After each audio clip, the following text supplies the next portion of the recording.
Hello backpackers! Dito po tayo ngayon sa Ngungping 360. Ito po ang most recommended ko po sa mga backpackers, lalo na po sa mga beginners na matry nyo po itong Ngungping 360 sa Lantaw.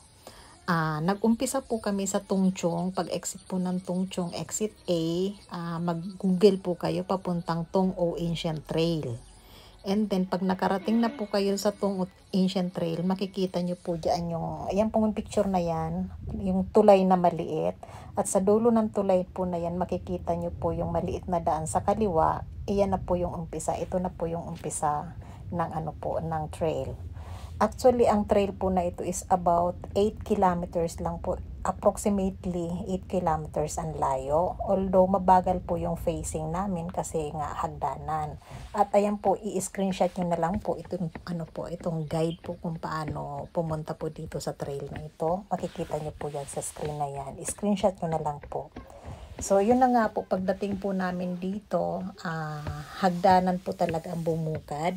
Although napakaganda po ng weather, so hindi naman po kasi ganun kainit pa ng time na yan. Kaya kayang-kaya po namin yung sinag ng araw. So nag-enjoy po kami sa Actually kaya po ang bagal ng namin ng lakad kasi puro po kami picture, video, kwentuhan. Yun po ang halos kami kaya tumagal po yung namin, yung lakad.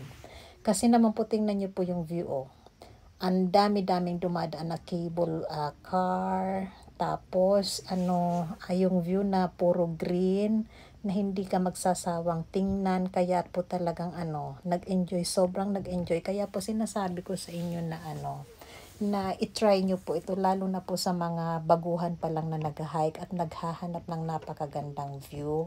Ito po ay para sa inyo. Itry nyo po. Pwede rin po kayo na mag-umpisa ng opposite. Doon po kayo sa Ngungping Village mag-umpisa sa may pinaka cable car doon. Or kami po kasi sa Tungchong po talaga nag-umpisa at nag-end up po yung namin, yung hike doon po mismo sa Ngungping Village. Doon po sa may sakayan ng sa may sakayan ng cable car. Doon po yung natatapos ang trail na ito. So far po napaka-smooth po ng lakad namin. May hingal ng konti kaso alalay naman po yung mga lakad namin kaya caring naman po. Yun nga lang po yung approaching na po kami doon sa sa Ngungping Village sa dulo.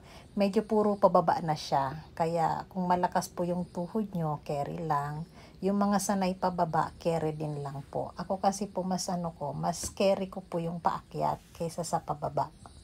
Pero naman, the best po na pumunta kayo dito is may dala po kayong tungkod para ma-support po yung mga tuhod nyo. At kung mayroon po kayong knee supporter, the best po. Tapos mas maganda po kung pupunta kayo dito is yung maaliwalas ang araw kasi po most of the time po po ito, foggy po ang lugar na ito. Ito na po yung pa-end up po ng ng trail. Malapit na po yan sa bungad na po yan ng Ngungping Village. Iyan po yung itsura ng Ngungping Village nang nasa picture na yan. Enjoy!